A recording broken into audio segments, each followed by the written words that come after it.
নমস্কার। আজকের আলোচনাটা একটু অন্যরকম। আমরা একটা পুরনো বাংলার লোককথার গভীরে যাব। গল্পটার নাম কমলপুরের প্রেতের ডাক।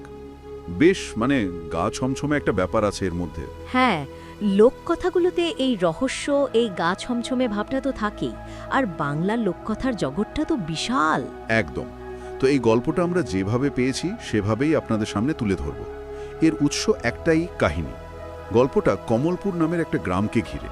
বেশ শান্তই ছিল গ্রামটা, কিন্তু সেখানে থাকতেন একজন রহস্যময় মানুষ, নোটেন বৈরাগী। আচ্ছা, তো বৈরাগী মানে যিনি গান গেয়ে বেড়ান? হ্যাঁ, ঠিক তাই। তার গান শুনেই গ্রামের ভোর হতো। কিন্তু মানুষটা ছিলেন আগাগোড়ার রহস্যে মোড়া। আমাদের আজকের লক্ষ্য হলো এই গল্পটা যেমন আছে ঠিক তেমনভাবে বলা। এর ভেতরের ঘটনাগুলো কি ঘটেছিল, কিভাবে ঘটেছিল, সেগুলো পরপর তুলে ধরা। মানে গল্পটাকেই অনুসরণ করা, বিশ্লেষণ হয়তো ততটা নয়।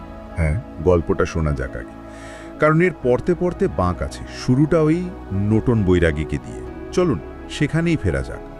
কমলপুর গ্রামে ভোর হতো একটু অন্যভাবে। সূর্য ওঠার আগে পূব দিকের জোড়াদিঘির জঙ্গল থেকে ভেসে আসতো একটা গান। সুখ বলে ওঠো শাড়ি, ঘুমাইও না আর। এই গানটা